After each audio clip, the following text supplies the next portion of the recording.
কাশ্মীরের নিয়ন্ত্রণ রেখা ঘিরে আবারও দেখা দিয়েছে চরম উত্তেজনা। মঙ্গলবার রাতে পাকিস্তানে ভারতের হামলার পর পাকিস্তানের তথ্যমন্ত্রী আতাউল্লাহ তারার দাবি করেছেন, পাকিস্তানের সশস্ত্র বাহিনীর গুলিতে অন্তত 40 থেকে 50 ভারতীয় সেনা নিহত হয়েছেন।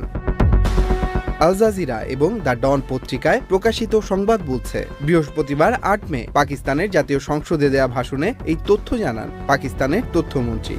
অন্যদিকে বৃহস্পতিবার সকালে পাকিস্তানে লাহোরের আকাশ প্রতিরক্ষা ব্যবস্থা অকার্যকর করে দেওয়া হয়েছে বলে দাবি জানিয়েছে ভারত।